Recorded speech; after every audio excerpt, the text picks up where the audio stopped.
Hi friends, कसे आहात? विद्या रेसिपीमध्ये तुमचं स्वागत आहे. आज आपण झटपट शेवयाची खीर करणार आहोत. चला तर मग सुरू करूया. कढईमध्ये मी 1 ते 2 चमचे तूप टाकलेलं आहे. त्याच्यामध्ये आपल्याला काजू बदाम टाकायचे आहेत आणि शेवया टाकायच्या आहेत. मी शेवया घरच्याच घेतलेल्या आहेत.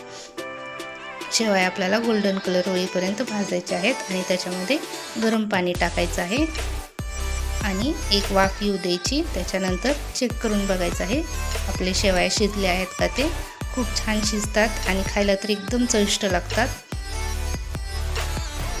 एकदा नक्की करून बघा.